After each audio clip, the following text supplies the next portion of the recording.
গাজীপুরে হৃদয় ছুঁয়ে যাওয়ার মতো এক অনন্য মানবিক দৃষ্টান্ত স্থাপন করেছে কারাগার কর্তৃপক্ষ। বন্দি অবস্থায় থাকা এক বাবাকে তার 14 বছরের ছেলের জানাজায় অংশ নেয়ার সুযোগ করে দিয়েছেন কাশিমপুর কেন্দ্রীয় কারাগার 2-এর সিনিয়র জেল সুপার। নিয়মের সীমাবদ্ধতার মধ্যেও মানবিকতার জায়গা থেকে নেওয়া এই উদ্যোগ ছুঁয়ে গেছে অনেকের হৃদয়।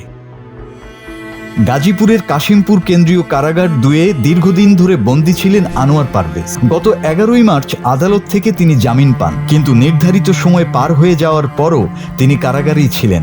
ঠিক সেই সময়েই আসে এক হৃদয় বিদারক সংবাদ। বন্দী আনোয়ার পারভেজের 14 বছরের ছেলে তামিম আর বেঁচে নেই। সন্তানের মৃত্যুর খবর শুনে মুহূর্তেই ভেঙে পড়েনি বাবা, অথচ নিয়মের বেড়াজালে তখনও তিনি কারাগারের ভেতরেই বন্দী। এই খবর পৌঁছে যায় কাশিমপুর কেন্দ্রীয় কারাগার 2-এর senior jail super Abdullah Al মামুনের কাছে।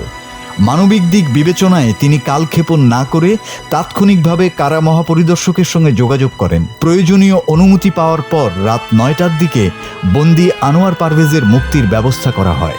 আমাদেরকে বিজ্ঞ আইনজীবী 8:30টার দিকে জানিয়েছেন যে তার ছেলে মারা গিয়েছেন এবং রাত 10টায় জানাবে কারাগারে হবে।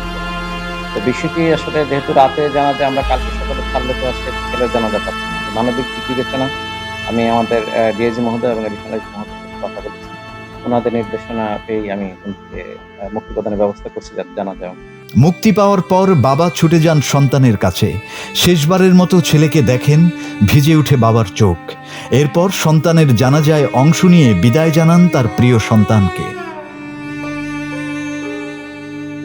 আইন ও নিয়মের কঠোরতার মাঝেও মানবিকতার এই উদ্যোগ ছড়িয়ে দিয়েছে সহমর্মিতার এক উজ্জ্বল বার্তা। অনেকের মতে প্রশাসনের এমন মানবিক দৃষ্টান্ত মানুষের আস্থা আরও দৃঢ় করবে।